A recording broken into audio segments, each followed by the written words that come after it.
Hello, all you positive heads out there. It's so good to be back with all you beautiful reflections of the one source consciousness that creates and animates all things. If you're new to this podcast, of course, we are super happy to have you here, and we just ask that you bring an open mind and heart to your listening experience and to be prepared to explore vantage points that I'm convinced will help shift or solidify your current understanding of the ultimate nature of reality.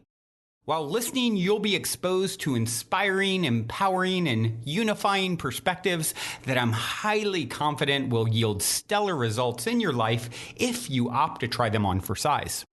Also, at optimistic.tv, we have officially begun releasing the first few episodes of our new late-night style, consciousness-elevating video variety talk show, Optimistic, which features live visionary art, soul share interviews, retreat guests here at the Mystic Manor, as well as live musical performances.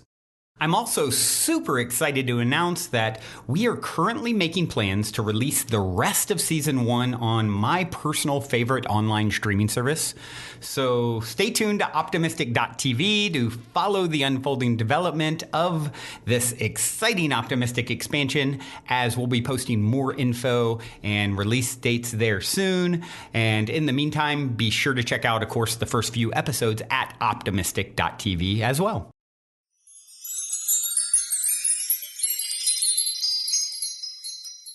All right, all you positive heads. On this week's Soul Share episode, I'm very excited to have my dear friend Leona here with me on the show. Leona is an integrative. Is it integrative? Integrative. All right, you got it. Yes, I knew that. Integrative Sexuality and Embodied Leadership Coach, Emotional Intelligence Specialist, and Menstrual Cycle Awareness Educator.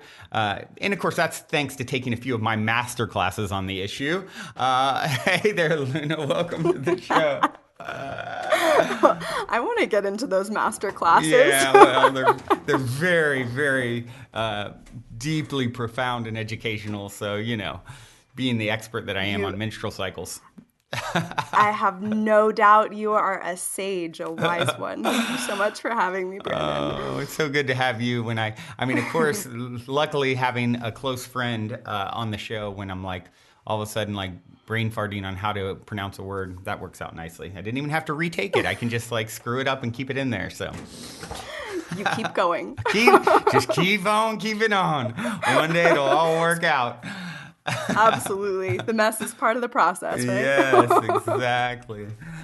Oh, man. So let's start at the top. The same predictable question I always ask my guests. You're in an elevator. The woman next to you leans over, says, "What's your passion?" You have 10 floors to answer. What do you say? Oh my God, 10 floors. Okay. Well, and this is a tricky question because you say it differently to any different kind of human being. You assess fully who they are.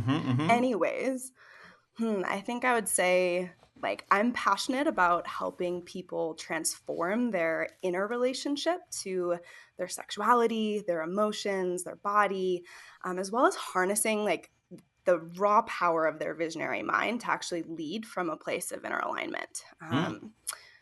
Also super passionate, I guess I'll just plug this in there. I love helping women in particular to actually anchor safety and trust into their body so they can be initiated through pleasure and orgasmic potential and intimacy as well. That is a good elevator pitch and very worthy cause. I fully support you. You grade me an A. I give you an A. It's funny. I always think back to, I was at a Tony Robbins convention years and years ago, and he was talking about trust, women and trust and safety. And it was so eye-opening for me to see when he said, okay, all the women in the room, how many of you have felt unsafe in the last 48 hours or something? And half the room raised their hand, maybe more than half. And I think every guy in the audience was like, oh my gosh, this is a revelation to realize, what women go through. And that it's really just a part of your daily lives that you're just so accustomed to. I'm walking through the parking lot and I got to I feel kind of sketched because X, Y, and Z, whatever. And it was just, it was so eye-opening to me, and I think a lot of the men in the room, to see how big of a part of women's life, that sort of looming fear or not feeling safe factor weighs. Right. Yeah. Yeah. And the longer that I do the work that I do, the more that I start to realize that, of course, so much of our capacity as women to thrive is currently tied up in that continuous kind of surveilling that we have to do, that we've been programmed to do for thousands of years now, of whether or not we're safe, whether or not we can actually trust, not only in our environments and in other people, but in ourselves, in our perception of life, in our bodies, and the way that our emotions work, right? There's so many ways that we're taught to just have an inherent skepticism or distrust of just what is most natural to us as human beings. And I see that also, shows up in men all over the place, but it's just in different ways, men feeling a lot less safe in their emotional capacity in change, right? Like we have like our societies having to go through massive renovations and change at this point in history and time. And I see a lot of the time at, our lack of having been able to change before comes down to a fear of safety and an inherent sense of distrust and kind of those cycles that are just natural to being human. So it is so shared between men and women, but there is definitely lots of work to do.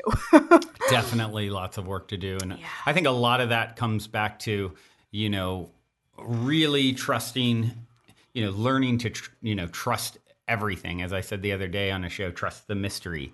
And that includes whatever's going to come my way, and knowing that ultimately I'm untouchable behind any narrative or story that chooses to play out. And of course, that takes massive courage. And it is a journey for sure. And I, this whole existence thing isn't for the faint of heart.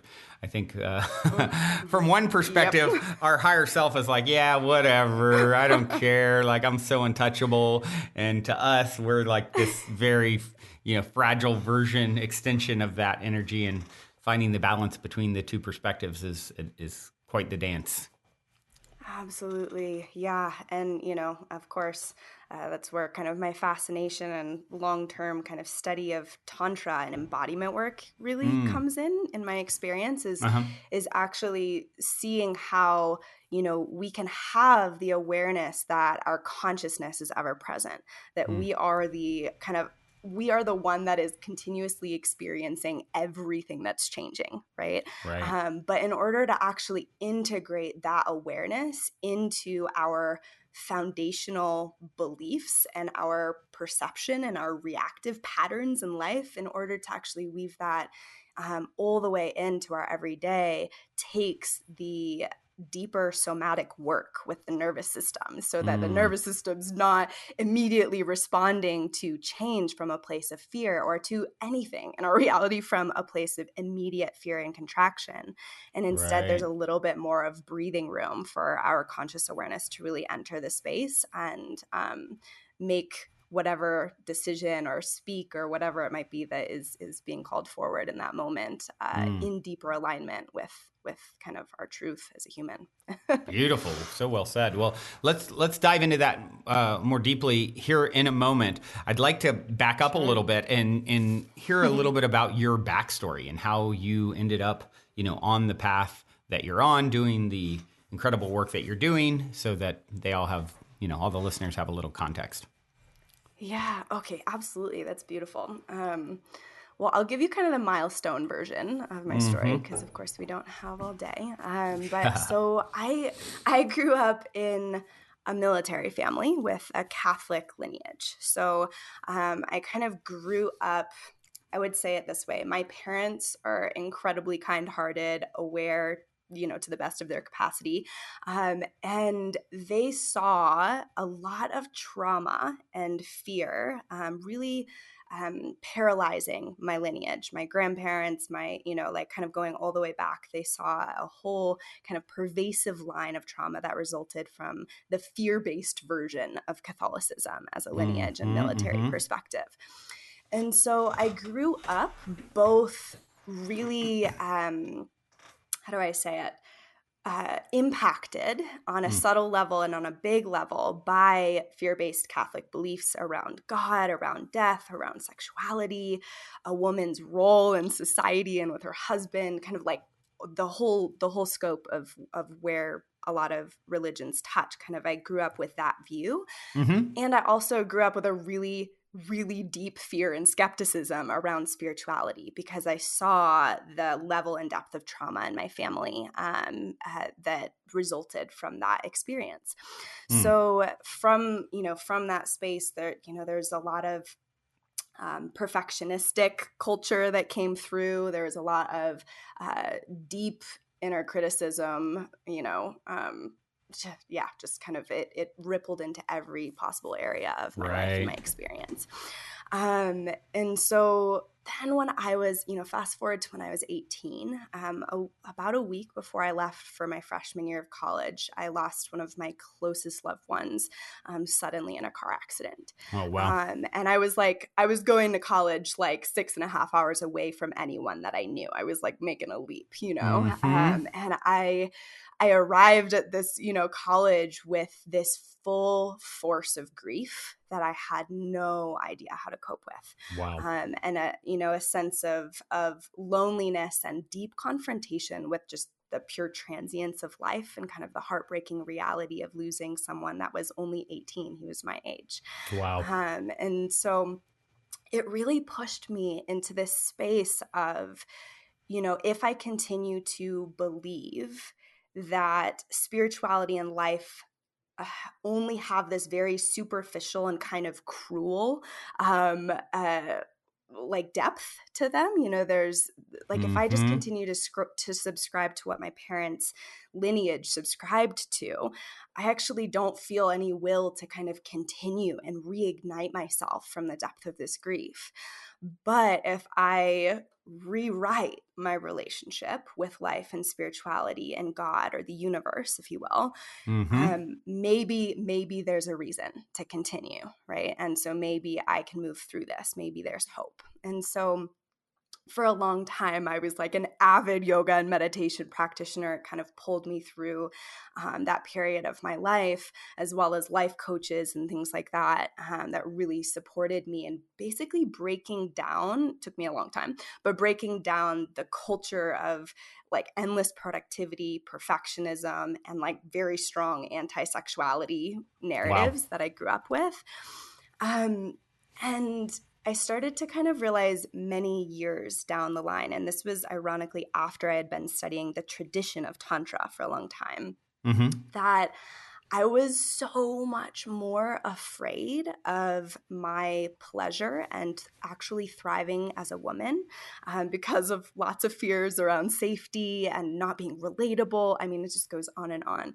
Sure. I was so much more afraid of that than I was actually of staying in my suffering and of like continuing to live in old patterns of self-abuse and things that at that point I still didn't really know how to get out of, because I was training my mind out of so much. And my mind was like evolving at rapid pace, but my body wasn't there quite yet to catch up. So it kind of started as that aha moment of realizing, oh my gosh, I'm way more afraid of actually being in my body, of being in pleasure, of thriving as a lifestyle rather than just a concept in my head. And so that kind of sent me down, the work of kind of starting to translate those more lofty, mystical, esoteric, more spiritual teachings into the practical and the integrated day-to-day view and how I can actually live it on an embodied level. So Beautiful. That kind of sent me down the line of like neurobiology, epigenetics, how memories and trauma live in the body and are passed down through generations, and then merging that with tantric embodiment work to actually create lasting change in the body. So that was kind of my ultimate transformation, going from total disconnect, distrust, even hatred of being in a body to begin with, all the way to finding the deepest sacred, the deepest connection, and the deepest reason to live in form. So yeah. Beautiful. What a journey. Yeah, it's been a long one. Yeah.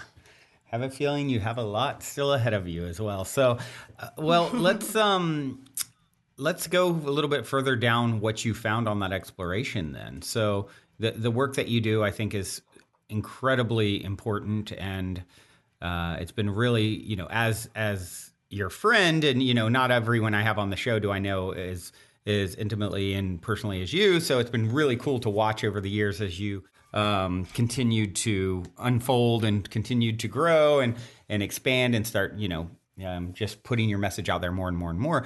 So, what would you feel is, what do you feel called to share in regards to the work that you're doing and, that you think is the most important piece of it, I suppose?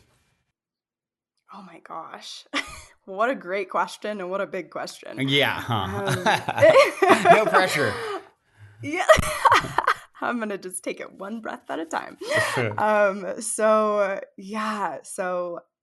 I feel like, it's wild how, like, with this pandemic, with everything unfolding in the world that's currently unfolding, I've been really looking into the deepest kind of why behind all of my work. So, like, I'd love to talk about, some of my offerings and things like that in a moment, but just to kind of get to the real essence of it first is I've been looking kind of into the challenging but insightful inquiry for a long time of why it is that humanity appears on the surface, right, to be the only actually destructive force or species on this planet, right? And I come back again and again to both disconnection, right, like the ancient spiritual insights of misperceiving separation essentially, but really in my more grounded terms for myself, it's become translated as like a resistance to the change that comes with both life and death and life again. And that means, looking at the biggest possible scale of like, systems and structures that we came up with in the Industrial Revolution, right, as a species that were wildly productive at that point in time. But then fast forward, we go way past the natural expiration date of those systems and structures, way past the point where they're sustainable, they're healthy for our planet and for us as a result. And what is it within us that's so resistant to change that we blow past that natural feedback, right? And then we boil it down all the way to the individual. And in my eyes, it's like we are taught to trust that when there is winter, right, the seasons of our planet, when there's winter, there's going to be spring, right? So no matter how challenging winter feels, there's going to be spring and summer and fall yet to come. Right. We trust that inherently. We trust in the cycle of the day that the sun's going to rise tomorrow, right? Or that the moon is going to rise in the night. Yep.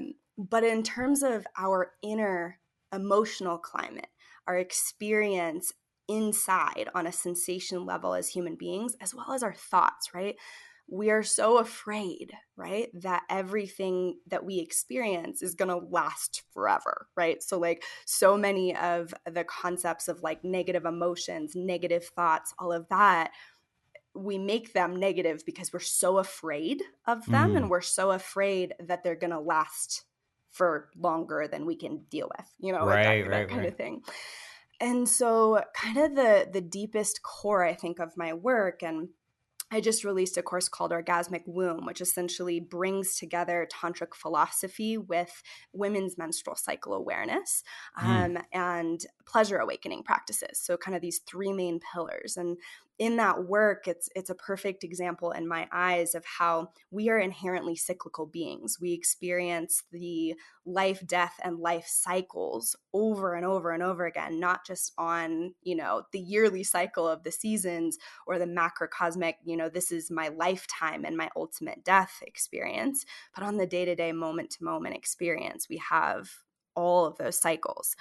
And so the more that I feel that we can translate the ways that we currently trust in change and those cycles to our everyday embodied experience, whether it's women through their menstrual cycle experience or just humanity at large, really, really being intimate with their day-to-day experiences all the way in, the more that we can translate that trust to everything. And as a result, live fully, right? Like when we're so terrified of death, when we're so terrified of half the cycle, or however much of the cycle you'd perceive death to be, we don't allow ourselves to live fully, right? We don't actually allow ourselves to fully thrive, to take risks, to be bold. We wind up in this space where we are chronically concerned and wrapped up in things that don't truly matter in the greater scheme of our lives and in our soul's essence and purpose for being here.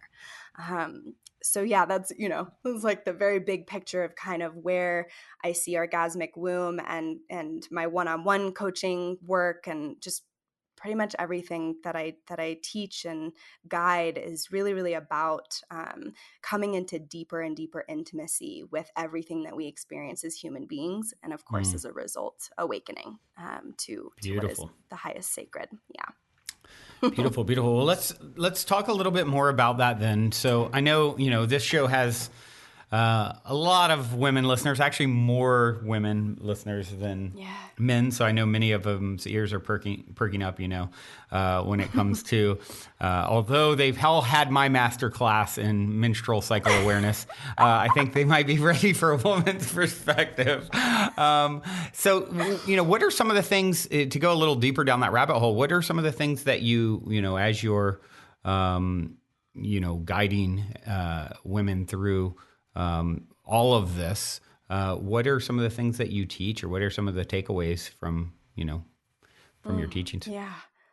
Yeah. So, the bare basic component of the teaching that I have seen transform countless women's lives, as well as my own, has been that each phase of a woman's menstrual cycle, so each roughly a week of the month, each phase of that cycle correlates directly with a season of the planetary yearly cycle. So women, in essence, can actually harness the power, the change, and the insight of an entire year within a single month of time, right? Wow. And my theory is that men can activate that very deeply as well, but women are literally it's part of the feminine genius to essentially have this embodied code and rhythm that basically propels us into a sustainable version of growth and balance. Just like the seasons harmonize our planet, right? So just like the depth of winter yields the biggest bloom in summer and vice versa. We have the same experience of the more that we go inward, the more that we reflect when, there's the inner winter menstruation in the cycle. And we harness the spiritual insight, the wisdom, the oracular capacity of that phase, the more that we actually have the true integrous direction that is in alignment with our soul as we emerge and we rebirth essentially through the rest of the cycle, and we go out to express in the world. Wow. So it kind of boils down to how, in my eyes, the ultimate tantric practice for women is menstrual cycle awareness, and the menstrual cycle is the initiatory force within a woman to deepen connection to herself, to her healing potential and journey, as well as awakening her power and her wild essence, a fire inside of her. And so oftentimes in my experience, when we overlook an initiatory force, that's just a part of our embodied experience. And this goes for women and men alike, right? When we ignore something that is there to actually propel our evolution, right? And that goes for our emotions, everything. When we ignore them, when we overlook them, when we even go to war with it, right? When we have symptoms or really deep challenges that we are just warring with, I see that literally it's almost as though a part of our soul rebels and is in this space of like there's an inherent feeling of a lack of wholeness because something is missing, right? Something, a deeper intelligence, a deeper awareness, a deeper sense of love and connection and power is missing from the picture of our lives and our experience of life. So, you know, Tantra and the menstrual cycle and all these different things I'm kind of touching on are just specific ways, in my eyes, that we can go in and actually listen to symptoms, sensations, experiences, emotional patterns, thought patterns, and really tease them open to understand what the message truly is, and to not overlook or dismiss any single part of ourselves, as in my experience, pretty much every part of us is here to evolve, right. Even if they seem counterproductive in the moment. Yeah. Right. Yeah. So it's really fascinating because, of course, Tantra is a philosophy, right? And it's typically always associated with sexual activity. And so it's really interesting to hear you say, of course, that menstrual cycle awareness is sort of the starting point to explore the science of Tantra. And so maybe you can just talk a little bit more about Tantra in general and how you perceive it, and then of course more in regards to the menstrual cycle awareness in relation to it. Yeah, absolutely. That's really perfect. And, you know, I find it ultimately so fascinating, right, that we have this ongoing association in our culture, the vast majority of people, with Tantra and sex. The reality of Tantra is that it's an entire body of practices. It's an entire spiritual tradition that's thousands of years old. And the ironic part to me is that as a sexually repressed or sex negative culture, we've labeled Tantra to be all about sex, because Tantra, pure and simple, just says that one of the many pathways to awakening consciousness and to awakening to the divine essence in all of us is through intimacy. Right? One of the many, right? And the real philosophy of Tantra is that everything is already conscious, and every human experience is actually a pointer or inviting us deeper into that awakening.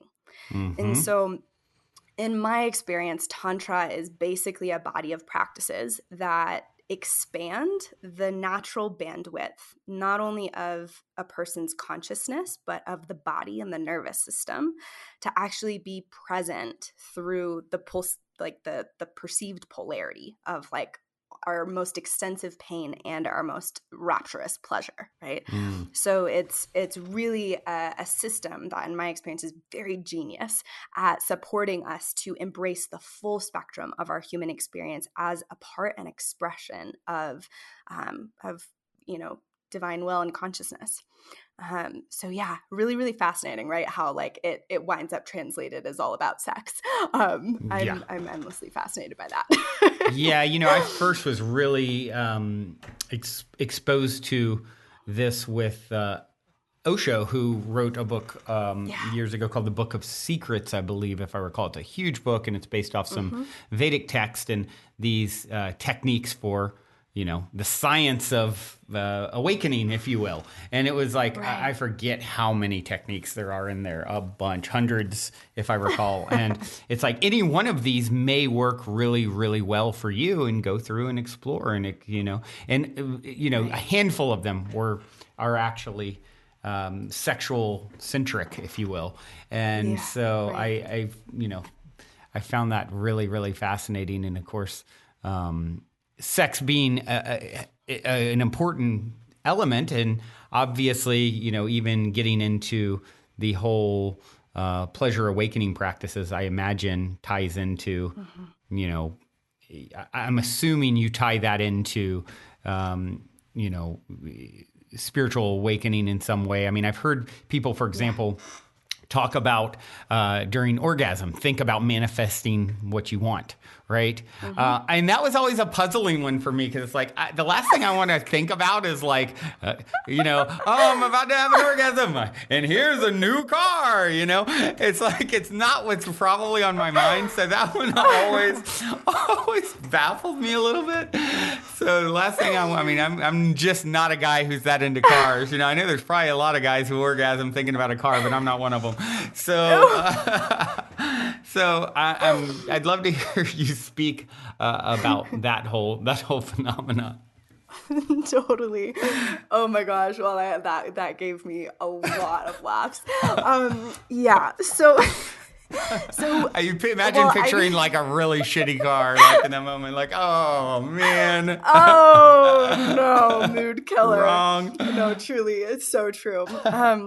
Okay, so there are several like aspects of this. I'm going to try to hold all of the trains of thoughts that are going in my mind at once right now. But my like first kind of more introductory comical response to this is that science is actually starting to show, like there are an abundance of studies coming out that the people actually most often can't discern the difference when they hear someone describe their experience of meditation and orgasm.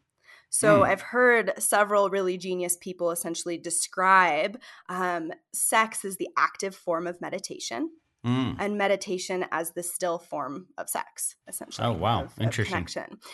Yeah. And so the view of that in my eyes is that sexual energy and love, like real connection, opens the body. It opens like the chakras. It opens our consciousness. It has an awakening nature to it.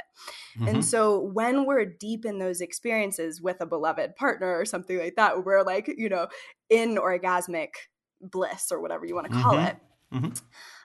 There is a depth of openness in the body to actually be receptive to receiving whatever it is that you desire, right? So there is like sex magic. There are tons of practices that, in my experience, are wildly effective. It doesn't necessarily mean that you are like thinking about the new car at the moment you're having an orgasm. Right. In my experience, what is way more accessible, right, is actually, and this is just kind of the way I teach it. Everybody kind of has their own jam with this, but is to feel into what the reality that you want. So say it's a new car, or say it's like the fulfillment of all of your wildest dreams, right? What would that actually feel like in your body? To have that experience, right? And it's inherently orgasmic to meditate on that. And it doesn't mean that you're like, ejaculating or you're having like literally your standard kind of orgasm, but it does mean that experience is literally lighting you up from the inside out. There's a reason why you're so in love with that dream of yours, right? Whether it is a car, a more superficial desire, or something that's way more core and essential to you, right? And so in those kinds of practices and tantric practices where you can be invited to explore kind of merging the experience of orgasm or climax or your entire experience of lovemaking with someone and the feeling of your desires being manifest, it feels a lot more accessible to me. That's what I'm trying to say, because you're calling on a feeling that actually just amplifies the experience of orgasm rather than a concept with your mind. Right. So of course the mind can be helpful at times as well, but not necessarily when you're trying to manifest something that you don't feel erotically excited about at all. Right. Yeah. Just hearing that like really bad horn honk right at the orgasmic moment just like really kills it for me. So I'm glad I don't have to do that. You're going to have to tell me the stories of when that happens next, because after this conversation, I bet it's going to happen. And I'm going to laugh. Oh no, I'm cursed. Oh man. So yeah, that makes sense. The underlying feeling, and it's really beautiful to see how many people are really unpacking and dissolving a lot of the constraints and shame surrounding sexuality. at this time. So many people in our community, and at this point in our development, it's like, it's one of the things that seems to have thwarted us almost the most. It's so intrinsic to who life is sex, right? And yet we've got this weird, twisted, repressed energy all around it, and so much dysfunction. And so it seems like those of us on the front lines of transformation and awakening, there's so much of that energy that's being unpacked. And then, people then exploring non-traditional structures, non-monogamous relationships, or, whatever, alternative, non-normal, whatever that is, sexual relationships, whether it's like, gay or trans or, open relationships or polyamory or whatever. There's so many things that seem to be getting a moment to be expressed and processed and accepted. And it feels like a sexual revolution to some degree, at least in the community that we're in. Yeah, and that is very inspiring to me. Yeah, I think that we're kind of starting to wake up to the reality that everything is a reflection of everything else. And what I mean by that is like, there's this sad irony of like living in a patriarchal, sex negative and female negative culture for thousands of years, right? All of our spiritual traditions that we now have in the modern world have been birthed by humanity in this period of patriarchy, right? Of female negative, embodiment negative of culture. And so the fascinating thing to me is that we don't just go into the bedroom with the person that we love, like say it's your soulmate, your lifelong partner. We still don't go into the bedroom and leave all of our sexual hangups at the door. We still don't go into the bedroom and all of a sudden like experience radical liberation in ourselves, when the rest of our lives we are keeping small in one way or another, right? Or afraid of living fully. It could be anything. And so, I see that we have this profound opportunity, and just more and more people are becoming aware of kind of that fractal nature of reality and of our relationship to ourselves being translated into our relationships with others and our global climate at large, So when we go into the bedroom, there is a safe container, when we feel safe with that person, whether it's logically or it's actually in our bodies, we feel safe. But when we go into a container that is logistically speaking safe, we have this opportunity to break down all kinds of different hangups and challenges and traumas and conditioning that in other areas of our lives, it's either just not appropriate to go there or it's not safe to. So it's such a profound opportunity. And, I adore leading things like pleasure ceremonies for women and initiatory, sessions of that nature for women, specifically because it is baffling to me how every woman inside of her has her own version of a wild, unleashed, and I don't mean wild in the sense of out of control. I mean a wildly herself, a wild authenticity that is hungry to actually be expressed and present. That's a weird slip up. Maybe pregnant, depending how that goes, how that plays out, Oh my God. That was a really funny one. But just fully present in the world, right? So like the more that we can kind of tease open our fears around being expressed in pleasure in full authenticity as human beings in safe containers, the more that we can translate that to the kind of the whole structure of our lives. Right. How you do anything is how you do everything. It's all reflections. And so for the person out there listening, or the people out there listening who have been super, just repressed sexually, or they sort of, okay, here's the safe zone with me and my partner, or with just me in general, and I'm going to stay in these confines, and they certainly don't even come close to, an experience of that sort of wild scenario, or whatever it may be, that most awakened and activated sexual part of myself that is been buried down deep for, however long.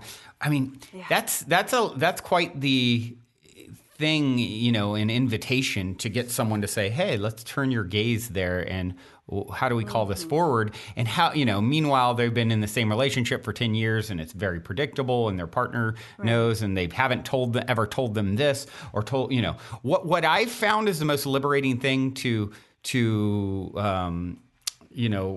remove any blockages or obstacles, over the years with my own sexual experiences, just get radically honest, with what I think, what I want, where my head's at with it. And instead of just like, oh my gosh, there's something wrong with me, or that's not normal, or whatever it is. I mean, I heard someone say years ago, I wish we could all just at once blurt out, the things that we think, want, or whatever in a sexual manner. And then everyone would realize all at once that everyone else is a complete freak, and then it would be normal. And so it's like, how do you get the person who's really like sort of repressed all of this?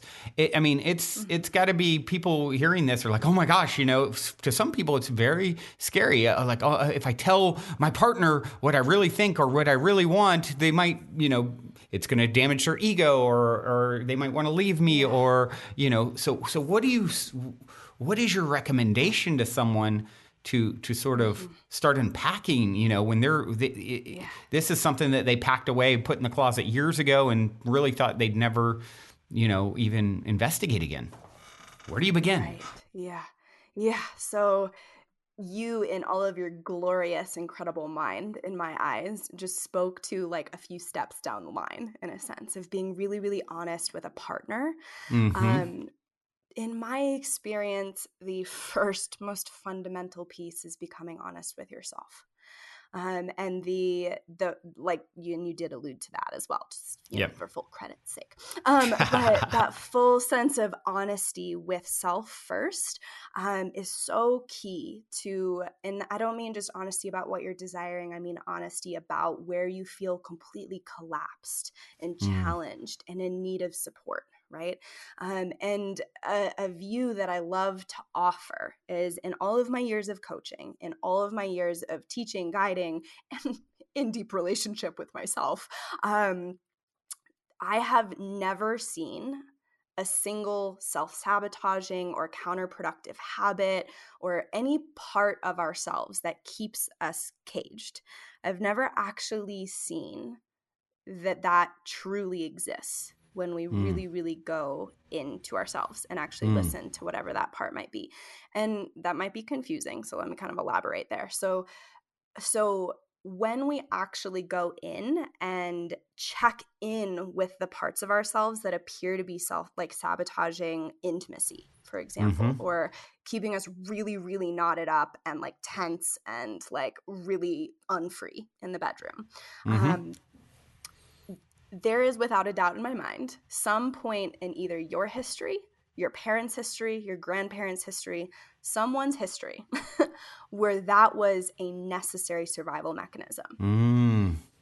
And so it is really imperative that, in my eyes, we start with exploring relating to our deepest challenges as inherently intelligent in some way, shape, or form. Even if we can't wrap our heads around what that is, just beginning to tease open our bodies and our feeling sense to the possibility that the parts of ourselves that currently feel the most challenging are actually just trying to support our evolution.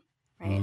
So a lot of it has to do with perspective shift. Now, that in my eyes is like a big reason. If people are in that space, you're welcome to reach out to me or anyone that you really trust to explore like one-on-one containers, because relating to yourself in that way is its own kind of lifelong journey and process and practice. And, in my eyes, it's the foundation of everything. It is where you start. You have to start, as my grandmother says, very brilliantly. She says, the fear of remaining the same has to become fear greater than the fear of change in order for someone to truly embrace change. And my hope is that we evolve out of that dynamic. Yeah, right. But right now, it's like when you get to that place where you are fed up enough with the suffering, as Eckhart Tolle says as well. He says you have to be fed up with suffering. Yep. That's the moment where you actually open to the possibility of transformation.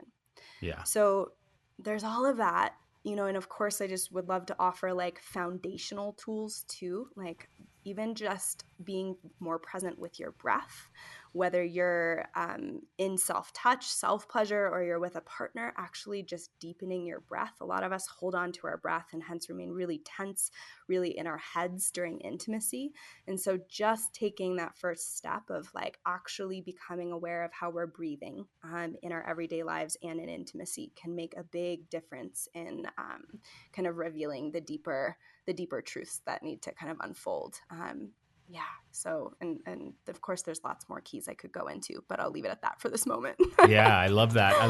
And, I've found personally just that ability to communicate with my partner and just my own journey in the past, where I sort of like, okay, here's where I'm at in my own sexuality. Here's what I want. Here's what, is sort of my turn-ons or whatever. And I'm going to share this, and it not fully aligning with partners in the past and being like, okay, that doesn't fully align, and that's okay. And I'm not going to turn that into, oh, there's something wrong with me, or I'm off, or I'm bad, or whatever. Yes, absolutely. And ultimately, then those relationships, for me at least, played out their natural course.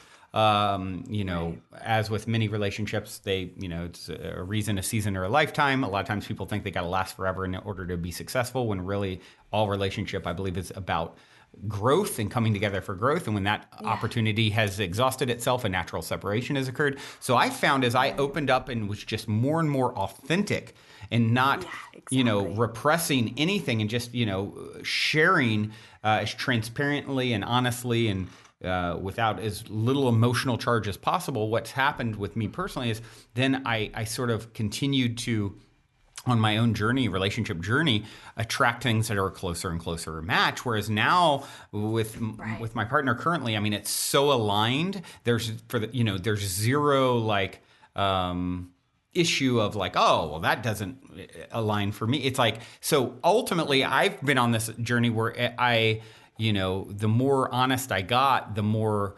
I attracted that which was an ideal match. And I think that's the biggest thing for many of us, is we're so scared of change and like being rejection and not accepted. And then there's a lack of abundance. So, oh my gosh, if I tell this person what I really think, feel, want, need, whatever, they're going to reject me, and then now I'm too old to find anyone new, and all those stories, when really you're an eternal, infinite being who can never stop attracting, and creating and manifesting, not only throughout the rest of this lifetime, but throughout eternity. You'll be playing this game out. You are absolutely infinite in your scope and in your ability. And so when you start really resonating with that perspective, and just, I'm going to live my truth to the absolute fullest. I'm going to accept everyone else's truth. And if we align, then great. And if we don't, hey, change is the only thing that's guaranteed anyway. Anything. Yes. It's like you were talking about earlier. It's like the only thing that is absolutely guaranteed with your experience is change. So trying to hold on to anything, certainly when it's tied into you not being your authentic, true expression of yourself, is just absolutely futile based off of the nature of reality. It just doesn't make any sense anymore. Once we've got to be willing to lose everything. And I think that's going to be a process that just continues throughout eternity. It's like, over and over and over, you got to train yourself to lose that which you hold dear, because that's going to play itself out over and over and over again, infinitely. And the beautiful part of that is, but behind that, but wait, there's more, but wait, whatever you are afraid to lose in this relationship or experience, the universe can serve up even a more rich and fuller version of that energy that you loved about that person or what have you. Right. And so this is sort of the dance. Like you talked about winter. With winter, there's always a spring behind it. And what I've found is the more authentic I get with who and what I am and what I want, the spring gets more and more rich each and every time I pass through, a winter experience. Yeah. And so much of the time, well, this is just going to be me speaking from my experience. So I had a kind of I've had a long history in childhood, in young adulthood, and up until more recently in my life when I set some really strong boundaries of being gaslit. So for anyone who's not familiar with that term, it's essentially when someone kind of denies your experience of reality in such a way that makes you question whether or not you are sane and stable and all there kind of thing. And so for me, and what I see in a lot of women is that there is an inherent sense of distrust in our perception of reality at times and in ourselves to actually know what the heck we want, to actually know where we desire to go, and to be able to be confident enough to kind of drive our own ship towards whatever that vision is. And so in relationship, yes, the more authentic we can actually be, while also holding ourselves in a sense of, if someone shames us for that or has a strong disagreement for just is not in alignment at all with what it is that we desire, whether it's in relationship, in intimacy, in any area, that it is not it just takes deep self-work for most people to actually bolster themselves enough to be in that space of confrontation and to still trust themselves, to still have the capacity to say, okay, that wasn't in alignment. This is all transient. This is all a welcomed expression of life, right? And death. And so, to then translate that inner trust to trust in the universe, to trust that there is always going to be another incredible human being for you to explore life with, if that's what you so desire, and if you allow yourself to be open and available for that.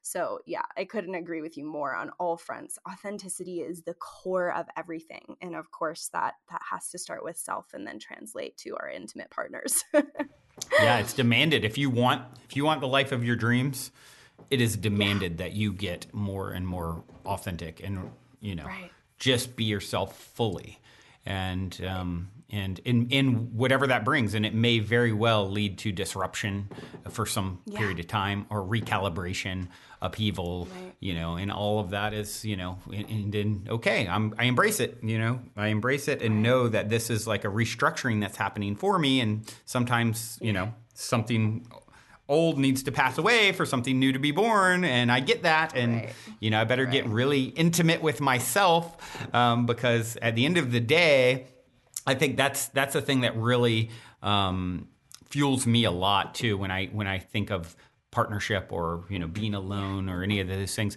I believe that we are our own soulmate, like the person that we really came to fall in love with, above and beyond any other soul, is ourselves. And that is a reflection of source. If we're fractals, chips off the block, if you will, of God, right? And the whole is within us. It's like we are it and it is us. So, at the end of the day, when all the chess pieces go back in the box, how many are there, right? It's one. It's God is alone. Ultimately, it is one. So it's ultimately a journey and story of self-love, because that's God's journey, and we're fractals of the divine.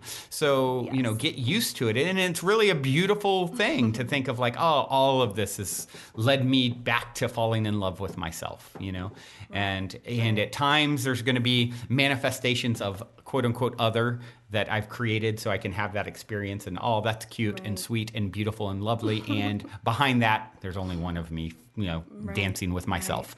And so, that really, to me, leads me to a point of being comfortable with being alone, because that's really, it's all within me. All the love that we seek, everything that we want out there is really ultimately the fountain is from within anyway. That really sparks the thought in my mind of and I deeply believe this, that when one person in a relationship speaks their real, core, essential truth, there's no way that that truth is not also the case for the other person. So say in the ultimate case of rejection, right? Someone breaks up with you, right? They're saying, this isn't working for me, right?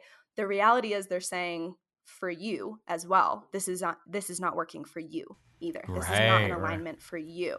And so, as we are, in that lens and in that concept of kind of always dancing with ourselves, being in relationship with ourselves, the more that we can actually take in our reality, whatever it is that's unfolding, and believe from the core of our being that it is happening for us, not against us, and not to us, right? And inherently when our partner speaks a truth, or when we speak a truth, it is illuminating something that is so poignant and so needed in that context in particular, that it becomes a force that we can't ignore, and as a result, we begin to be more and more bold in owning what we really desire, and in owning how we want to be met, and owning what we deserve, all of it. So yeah. Yes, beautifully said. I love that. Before we continue on with today's episode, I'd like to take a few minutes to share 2 exciting new ways we can co-create and grow together. It's actually going to take about 3 minutes to explain, so if you'd like to skip ahead, now's your chance.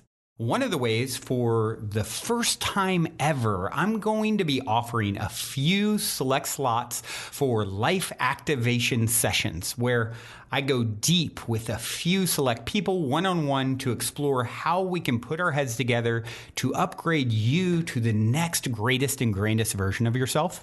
Now, I don't claim to have all the answers, but I have gotten pretty good at manifesting magic in my own life.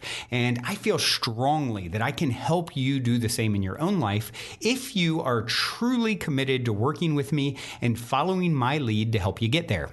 Honestly, this is not something I see myself doing for years to come. So if you want to take advantage of this window to work with me directly and discuss the possibilities of having one-on-one weekly sessions with me, head over to positivehead.com/upgrade and fill out the short form to set up a free life activation exploration call with me to discuss the possibilities.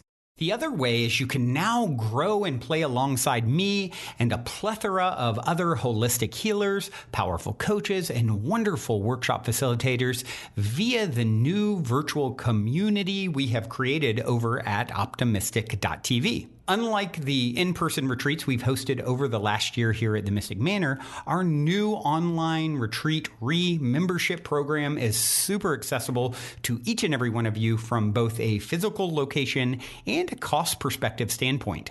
We actually allow you to join for free and then pay what you can for our online retreat membership program, which conveniently connects you from the comfort of your home online via Zoom with our Playshop facilitators, as well as the other Playshop attendees from all over the world.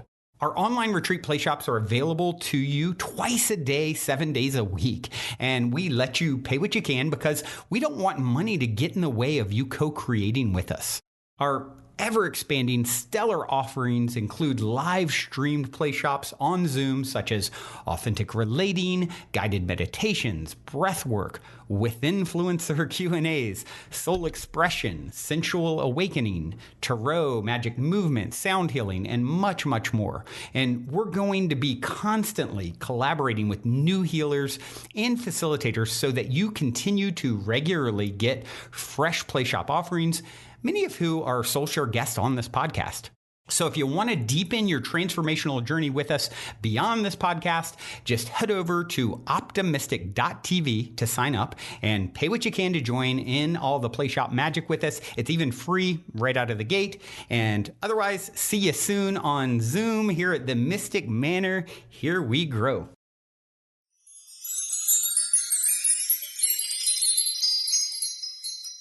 So let's switch gears a little bit here. So you and I, so all the listeners have heard me talk about my birthday synchronicity and magic before. I mean, some of you are like, what's he talking about? And I won't go through the whole 15-minute story, but I have a lot of synchronicity around my birthday.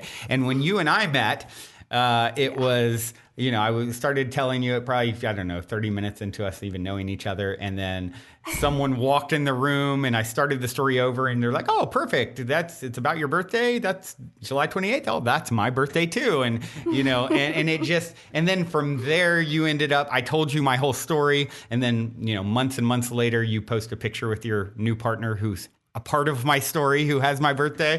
And it's just like, we're obviously very connected. And I just love these sorts of synchronicity stories and or positive paranormal stories or well, I guess they're all ultimately positive. I mean, you have some stories that you've shared before, and I feel like, Luna, I may even have told some of the stories you've told to me on the podcast before. I can't quite remember because there's you and my friend Shelby, and I know several people that have been having or have had these sort of bilocation, parallel lives sort of experiences. And I find them so fascinating. And so I'd love to sort of switch gears and just hear a little bit about your experiences around, parallel lives and bilocating and, what it mean, any stories around that you want to share. I know you've shared some pretty intense ones with me in the past, and then, and then sort of what your takeaway is from them. Yeah, totally. Yeah, wow. Oh my gosh, where to begin?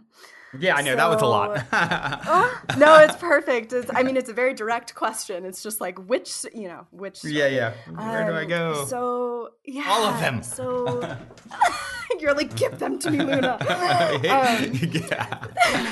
That's how it is with my friend Shelby, who she literally has, and I probably might have told you this before, she has an experience where she goes to bed at night and she'll have her dreams are completely lucid and super vivid, where she'll have experiences in other lifetimes for like 20 years or 50 years. So she'll go to bed and wake up and have just lived 20 years in another life. And then it's like, okay, I'm back to Shelby again. Let's do this. And then tonight I'll be someone else.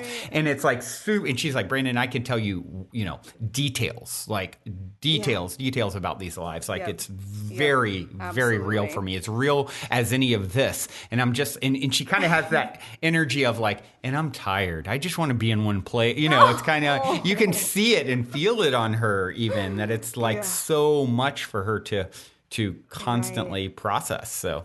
Yeah. And that is very real. I want to acknowledge that first and foremost and before I even go into this, Brandon, it's fascinating. I'm so excited to be talking to you on your podcast here, right? Because your audience is accustomed to people having these kinds of conversations and explorations. Yep. And, I've kind of had a life where I have devoted to grounding these conversations in such a way that oftentimes I don't even have to directly speak to them to kind of illuminate the potential that I've had these experiences, right? Right. And that is to remain accessible to more of our culture, sure, while also really calling in the people that are right there that really, really, really get it, So I'm really excited to dive into this a little bit. And, all of my, in that same vein, all of my experiences that are psychic, that are bilocating experiences, if you will, that are just deep recollection on a soul level of past parallel lives, whatever you want to, phrase them as. All of that for me in reality is boiled down to the lesson of I am sane, pure and simple. Right. So as, a witch, as, women and men, right, wizards as well, who have been burned, killed, who have the somatic experience in this lifetime of danger around their capacities and insights in these ways. I often feel like right now they come knocking when we need to actually evolve into a deeper knowing and claiming for ourselves of I am sane. This is my perception of reality, right? Pure and simple. This is my perception of reality.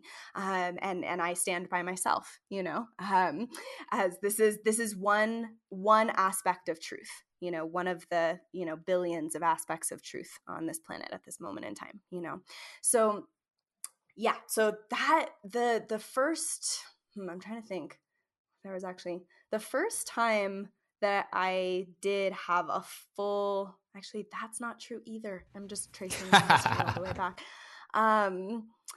So my experience, and I'll kind of describe it to you in the best way that I can of what I kind of call bilocating very loosely. Now, my partner is a quantum physicist or a unified physicist, all these other things. And, he always looks at me and he's like, yeah, you should say it in this way to be scientifically correct. I'm not a scientist. But and by the way, guys, you can check him out. Adam Apollo, he was on episode 1112 a few months back. So yeah. Yeah, recall. That was an epic. That was phenomenal. I pulled it. Oh, well, I searched. Well, that was very fast searching, I should say. Yeah, well, That's amazing. I'm a professional. Yeah, he's I obviously am biased, but I think he's absolutely wonderful. So yeah, he is pretty amazing. Genius. He is. Agreed. But anyway, so just kind of poking fun at myself that, don't take my language to be all the way scientifically correct at all moments in time. But in my experience, and these experiences started happening spontaneously. So I had no intention to, remember a past life. I had no concept of really what past lives or parallel lives were at that point in my journey at all. Like I had never heard someone talking about it. And what happened was I found myself as though I was like you're in body here and right now, and you're looking around your space, you see the room, you're taking in, how your stomach feels, how your back feels, how, you're in your body, right? Mm-hmm. And I started having these experiences of being in my perception simultaneously here in this body, grounded fully, and also taking in and perceiving a whole different picture.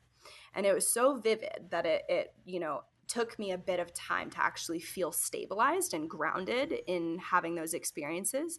A lot of the time I would just have to close my eyes and go inward and actually just kind of be on the ride of it for a bit. The first ones that really came up were around my sexuality and around traumatic experiences that I had previously in other lifetimes. Wow. And the ones that really shifted something for me were the ones that brought me into relationship with the reality that I can influence. I can directly rewrite my relationship with the past in any moment in time. And I can do that on an embodied level. So it was like my present sensations, if you can imagine like a disco ball, my present sensations would go into that disco ball from the inside out, light it up, and just like a disco ball fractals all these different lights, dots all over the room. It's like the sensations in my body were this gateway to being able to see and feel into other moments in my soul's memory where I had those same sensations, same experiences. Wow. And sometimes, as I said, they were, really beautiful and present and grounding. And other times they were traumatic moments and experiences that I kind of relived in my body. And the real key for me has been and will always be that what happened in the quote unquote past or in the parallel, if you will, is encoded in the body. The body knows everything. The body is, responding to our reality and all of its multidimensionality at every moment in time, whether it's through our dream space or through our waking life.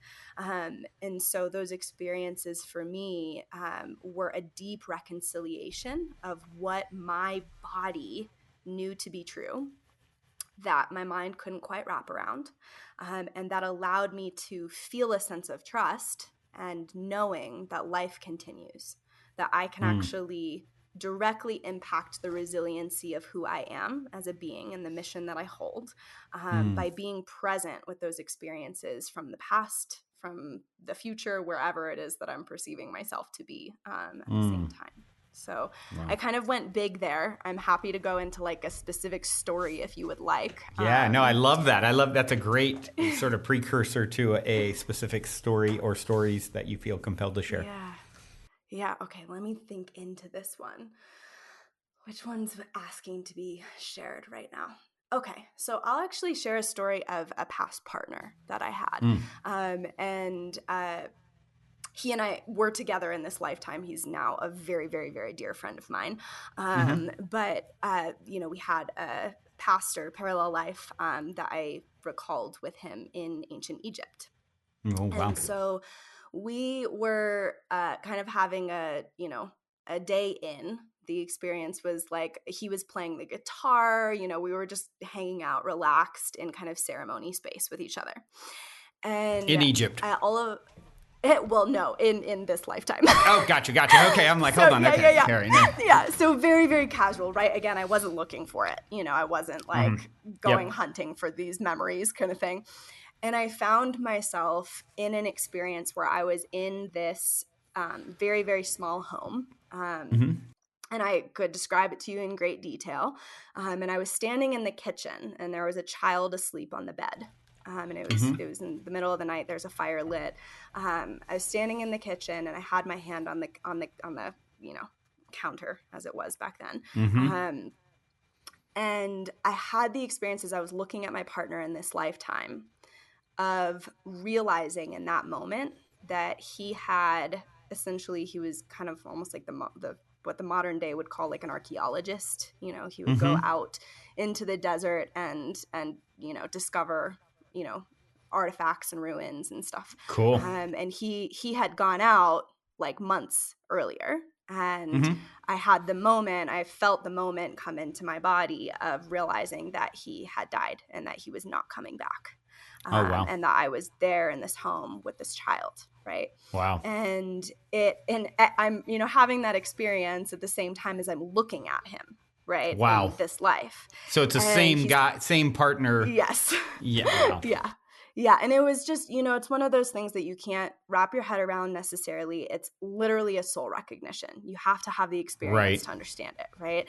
And so it was just pure soul. And I wound up in full grief, allowing that timeline where I felt myself go into full grief with the child on the bed, everything. Wow.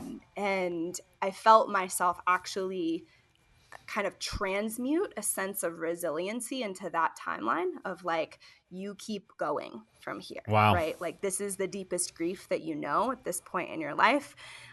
You have a child, you have a life, you have work to do, and you keep going, and this is the reality of life is continuous, right? Life, death, and life rebirth. And you can meet the same person that you lose in one lifetime again, however many times you both desire, that's my personal And you might even know the view, guitar. Right? Yeah. You might even be a blessed gift in your life in whatever way is in the future. And so, the realization of kind of that cyclical full circle feeling of, wow, this person is now back in my life. It was very disorienting for me at the time. And it took me a lot of kind of regrounding into the reality. I actually had to have conversations with him about really helping him to help me feel grounded, that he was actually there, that I was actually back with him, right? Because I was simultaneously going through the grief of losing him and also realizing, like, we are here. Wow. And this is precious, So, wow. Yeah. So in my experience, a lot of those memories that come up are actually present, like everything else, to propel our evolution and our awareness of how we can heal. For me, that was like a huge depth of grief that I hadn't fully felt and hadn't fully reconciled in my heart until the moment where I felt it. And I actually gave my permission against my, logical mind's judgment of that being kind of a crazy thing to be experiencing, to really fully experience it, allow it through as it was real in my body in that moment, Wow. Wow. Yeah. That's what's so fascinating about that is it seems like I have an ex-partner who had an experience interacting with her well, and it was the same kind of thing. It was like sort of helping to empower the past self to deal with a transition. In her case, it was actually a death transition where she was then she lived. Too.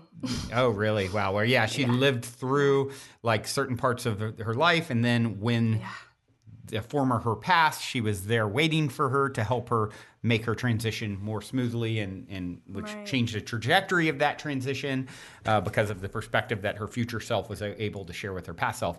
And it's like, wow, it's just absolutely incredible Yeah.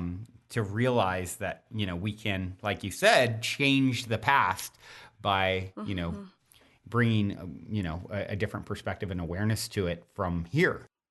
Right, right. Yeah, yeah. And as Adam would probably correct me, we can change our relationship to the past, which, Mm, any memory that we recall, right, mm-hmm. is the it's literally like a holographic experience that lives in our body, right? So the Yeah. moment that we actually re-experience it in a way that is open and welcoming and again gives permission to the full experience of that emotion or whatever it is to move through us, right, rather Yeah. than continue to be stored in the body, that is the moment that we actually transform our soul's experience of a past and a present and a future, right?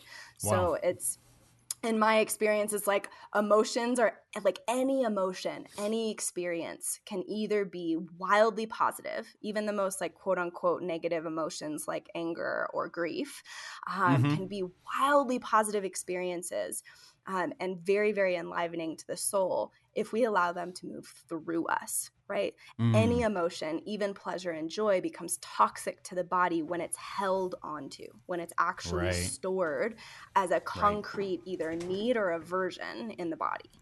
So it's, to me, all of these experiences just point back to that reality and that truth of, how are we relating to the present experience, even if it is bilocating with a quote unquote past or parallel life, it's still happening in the present. Yeah. The experience of Right. both is happening right now. So how present can we be for that? Yeah. Yeah, and I think that's such an important point that you're making, and it's something that I think of my brother. We're close, and we're different in the sense that he would say that I just whatever I'm feeling, I'm spewing. It's going to come through me and out on and all over the room around everyone.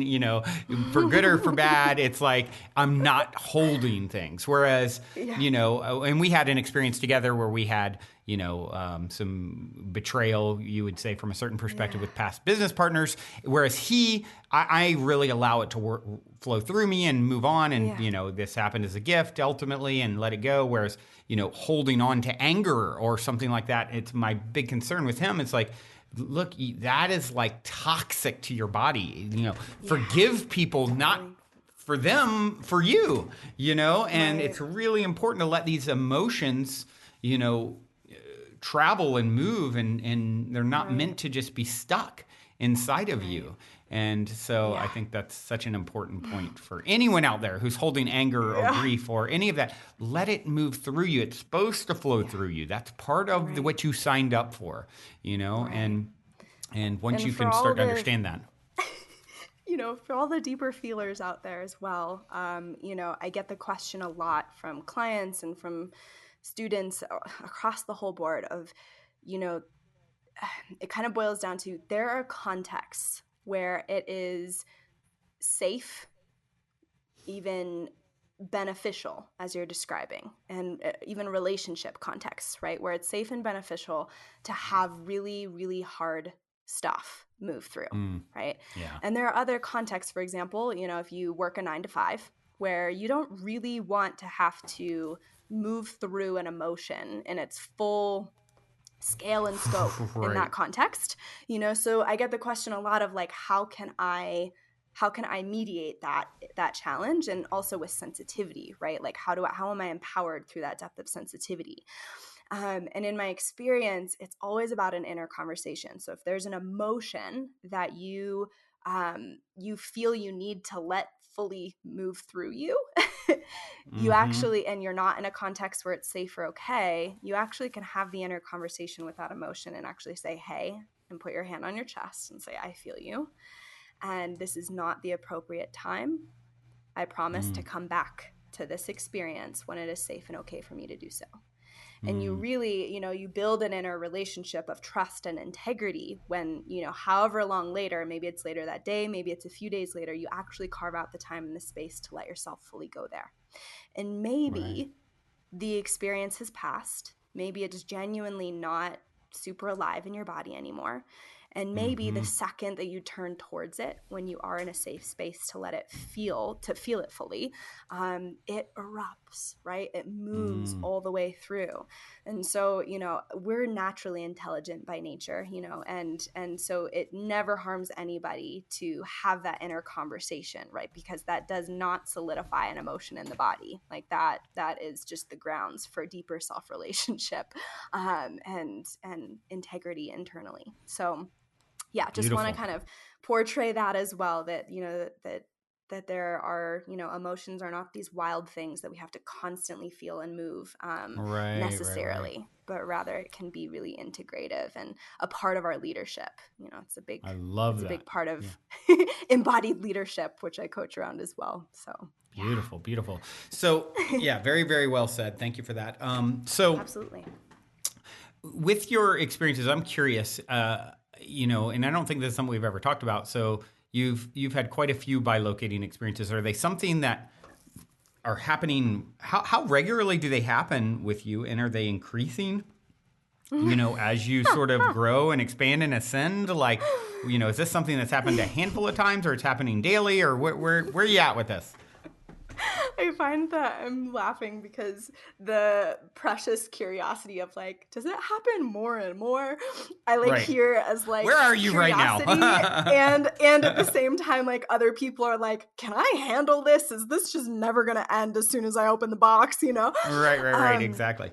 So what's unfolded for me is more of, and this is over many years of having these experiences and being able to kind of navigate my way with it. And I've literally seen therapists, I've had coaches to support me with that capacity, and actually like, you know, so there's oftentimes need for one-on-one support to actually really anchor a sense of empowerment through those experiences. But with that said, as I've kind of navigated all of those times and experiences, the most noticeable shift that I can see is that I can choose at this point whether or not to go down a timeline and actually allow myself to go all the way there. And I can also choose to actually, again, have a conversation with it internally and say, hey, feeling that this isn't the right moment, or not sure if I'm quite ready for that. You know, like, I don't know quite about that one yet. And there can be a natural intelligence to, okay, I've had an awareness of this for my whole life or for a year, for 3 months, that's probably something I'm going to need to revisit or experience. But wait for the moment where it really feels like you have the capacity to go there. So that is a big shift for me. I would not say that I don't have the experience of being exhausted by it because I have developed that kind of relationship with it. And with that said, there are times where I choose to go down the rabbit hole of it. And one happened very recently. That was one of the most intense that I've had. Probably want to share? And I can share a little bit about it. It's still definitely integrating. But yeah. So I'll share that in a moment. But yeah, it's you know, there are still moments, and this was one of them, where I had to take multiple days off to myself. And I really, really had to give myself the chance to actually be in process with it, even though ironically, you know, almost a decade later, after having these experiences, I still have the mental thing come up of like, Luna, come on, like this is not even happening right now. This isn't even a part of your present reality, which isn't really true. It's just what my mind says. But you know, you should be able to just like feel this, move right on, right? And sometimes sometimes they're like amazing awakening, you know, God realization experiences, and other times they're painful, you know? Right. So regardless, they need integration time. So yeah, I would say they happen more. They've been happening more for me since the pandemic has started in our world, just because I feel so much of the feminine waking up and the slower pace of our world naturally inviting a lot of deeper, more oracular capacities in women and in men alike forward to the table. So I'm paralleling that into my own experience a lot right now. Beautiful. Yeah. So you want a little taste of Yeah, you know me. I mean, is that a trick question? Okay, so well, I'll give you kind of the backstory of why this one was so big. So I've Okay. had some, you know how we can oftentimes have really illogical phobias or fears. Yep. You know, the few of mine make very little sense Mm. in reality, but I've had them ever since I can remember, since I was very, very, very little. And they are of deep water. I can't see the bottom of. And specifically, I can't see the bottom of, right? Like endless water. Yep. Yep. And very large black machinery. I have no, until this experience, I had no concept of why. So like if you even Google the fastest plane in the world, I can't look at the picture. It freaks me out. I mean, it still gives my nervous system a jolt. It's so scary to me. And I was like, what on earth is that about? My dad's a fighter pilot. Like I'm like, I should not be afraid of, you know, submarines and, you know, these these things that are just large black machinery. What on earth? Yeah. You know, so I'm wanting to give you that context of like, there were these puzzle pieces in my life that literally made no sense whatsoever. And fears, and also deep, another thing that's kind of related to this is just a deep awareness of not only transience, but the multidimensionality of humanity. Like both the deepest shadow experiences that humanity can have in total crisis and chaos, as well as the deepest kindness that can come from those experiences. I've always had a heightened awareness of that. And the irony is that I had had a real fear of watching the Titanic. Interesting. Ever since it came out in 1997. Never let myself watch it. Was totally terrified by the underwater scenes that they showed, the actual boat, like scared the living daylights out of me. Wow. Never watched it. Adam the other day, we're listening to Celine Dion. I'm being my little goofy self dancing around the kitchen singing Celine Dion. And he's like, Luna, just play the freaking Titanic already. You know, she made the movie with the music. And I looked at him and I was like, I've never seen it. And his jaw hit the floor. He's like, you've got to be kidding me. We're watching it. And I looked at him and I was like, I've been so afraid of that film. I think you're right. I think it's time to watch it. And I watched it, and it was literally unlike anything that I have ever experienced, because as I'm watching something unfold in real time with more accuracy than I ever thought a movie could, I'm reliving the experience. So, yeah. So of it you was being like, on a passenger on the Titanic? Yeah. Yeah. Wow. Yeah. Yeah. And so it's wild. I mean, it took me days to stop crying. Like, wow. And I had to let myself go there. And then I sought out support with a woman that does some energy work. And she looked at me and she said, you know, you asked your guides to allow whatever information was supportive for you in that moment to flow through you. And they did. And I saw, when I asked them to do that, and I received kind of the full transmission of that experience, I saw an emerald green chest, like a safe. And I saw it open, you know, like that, those memories were in that safe. And she looked at me and she goes, Luna, there's a safe.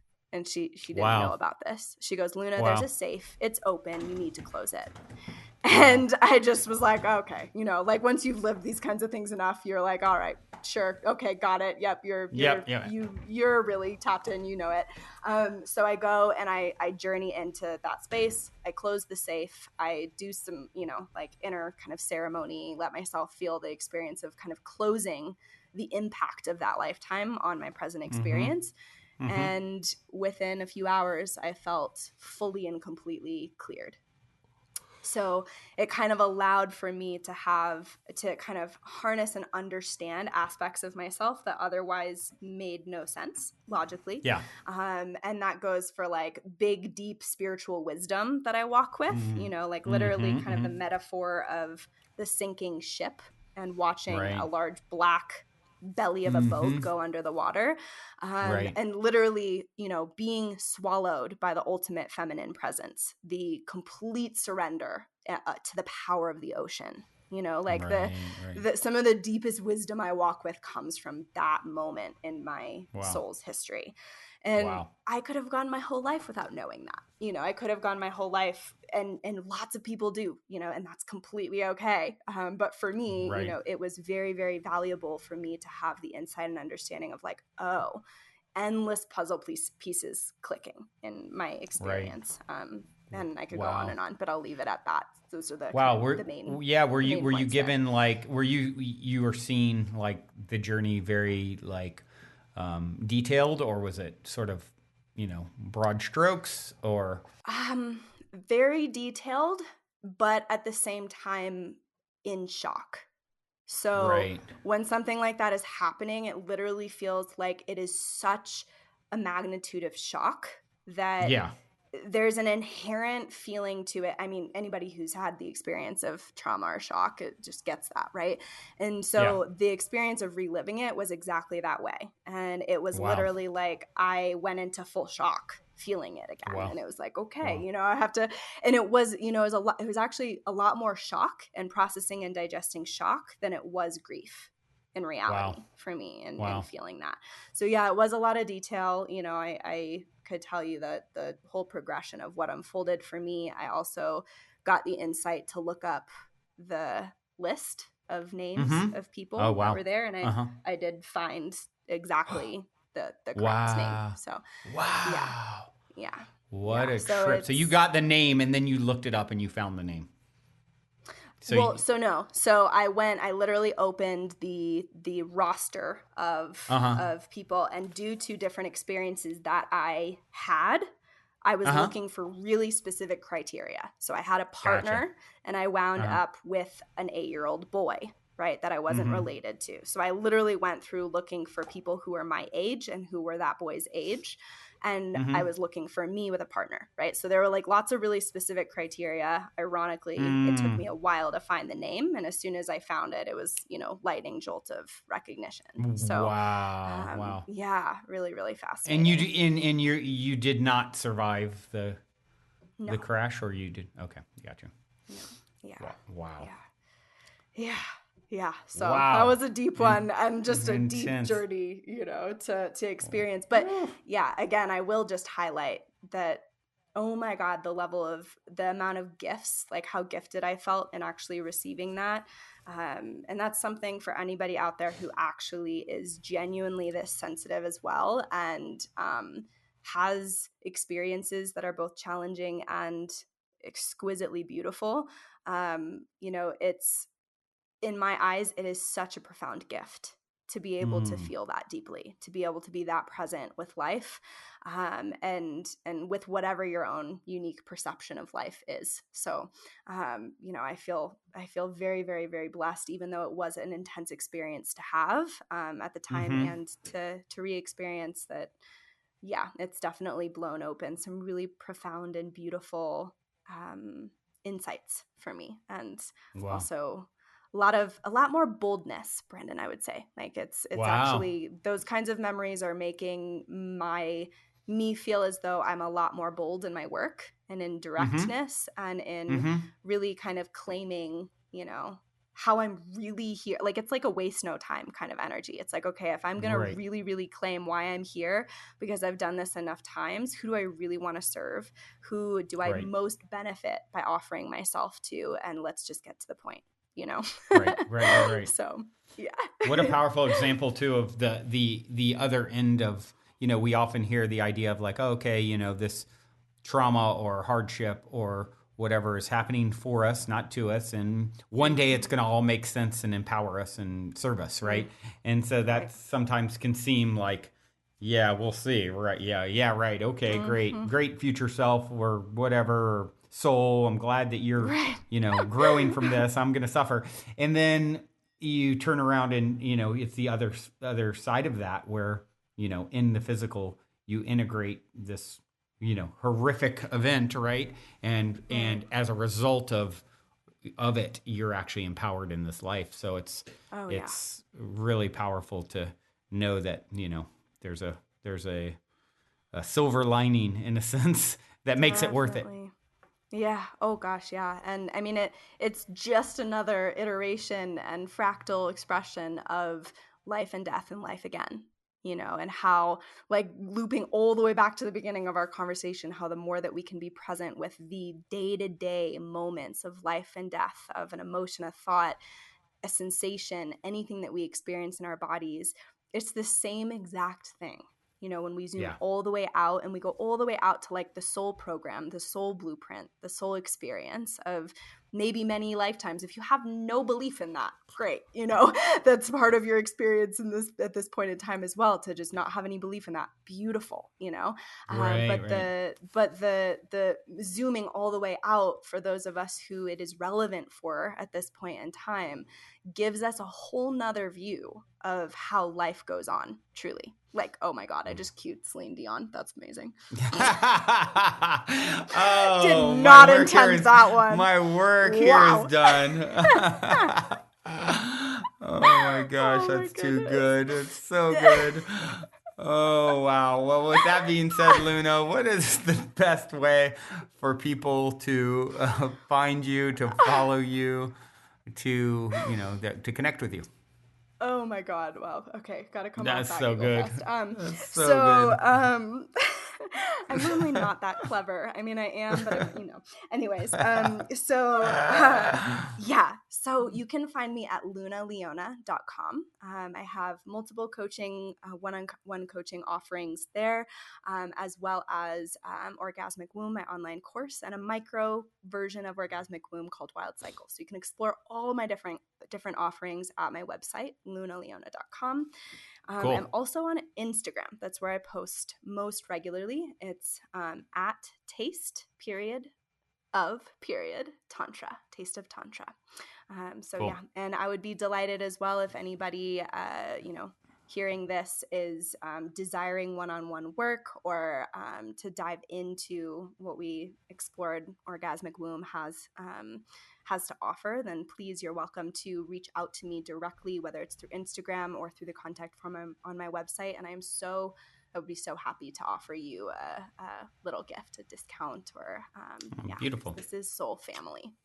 Oh, thank you for that. I know the listeners appreciate that. So if they just mention that they heard you on here, then yes, and that they love the Titanic, they'll get hooked up. They can play if they play that extra song. Extra points, I guess. They play that song when they write you, then I think that it's my only God, right. Then they'll get the extra golden, the extra golden ticket somehow. Yes, exactly. The golden life raft, if you will. Yes. Okay. God. Wow. We're just It's 11 in the morning and we are loopy with this one. I think it's time to go, Luna. Yes. Thank you so much for having me, Brandon. Thank you. You're such a gift. I love you and miss you and look forward to seeing you in 3D again soon. I do have one last question I'd like to leave you with, and it is this. In 60 seconds or less, what is the meaning of life according to Luna Leona? Oh my God. The meaning of life is to live completely and fully, and to investigate in all areas of our experience where we can find wholeness and the vibrancy of the soul. Beautiful. Beautifully said. Thank you so much, Luna. I'm going to go put on Titanic and dance around the room. Some Celine Dion in your honor. It's happening. All of you out there, thank you guys so much for listening. I love you so much. Until next time, journey well. And if you're feeling the call to come for a week retreat-style Mystic Manor immersion, remember to go now and book your time to speak with me directly about stepping into the optimistic vortex at calendly.com/talkwithbrandon while there are still spots left. Otherwise, I look forward to co-creating magic with you at the Mystic Manor.